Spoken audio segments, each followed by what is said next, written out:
अस्सलाम वालेकुम व्यूअर्स। तो मैं आज बना रही हूँ झटपट कड़ी।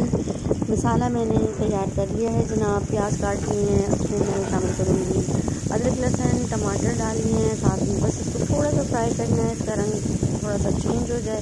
साथ में मैंने सफ़ेद ज़ीरा भी इसमें शामिल कर लिया है और दूसरी तरफ मैंने बेसन के अंदर दही और हल्दी मिलाकर इसका अच्छा सा पेस्ट बना लिया है। इसमें थोड़ा सा पानी शामिल करूँगी जो कि काफ़ी सारा पानी होगा और वो मैं अभी आपको डाल के दिखाती हूँ। उसके बाद इसमें नमक मिर्च हल्दी धनिया जो है वो मैं दूसरी तरफ प्याज में शामिल कर दूँगी और उसका मैं मसाला भूनना शुरू कर दूँगी। जैसा कि मैंने यहाँ पर मसाला भूनना शुरू कर दिया है, इसमें मैंने अदरक लहसुन का पेस्ट, लाल मिर्चों का धनिया हल्दी चाट मसाला और भुना हुआ सफ़ेद ज़ीरा ये सब चीज़ें शामिल कर दी हैं। इसका मैं मसाला भून लूँगी। अब जल्दी से मैं डाल दूँगी बेसन जो मैंने पानी में मिलाकर खूब सारा पानी इसमें डाल दिया है। अब ये तकरीबन 2 से ढाई घंटे तक दम वाली आंच पर पकता रहेगा। साथ ही मैंने पकौड़ों का मसाला भी तैयार कर लिया है।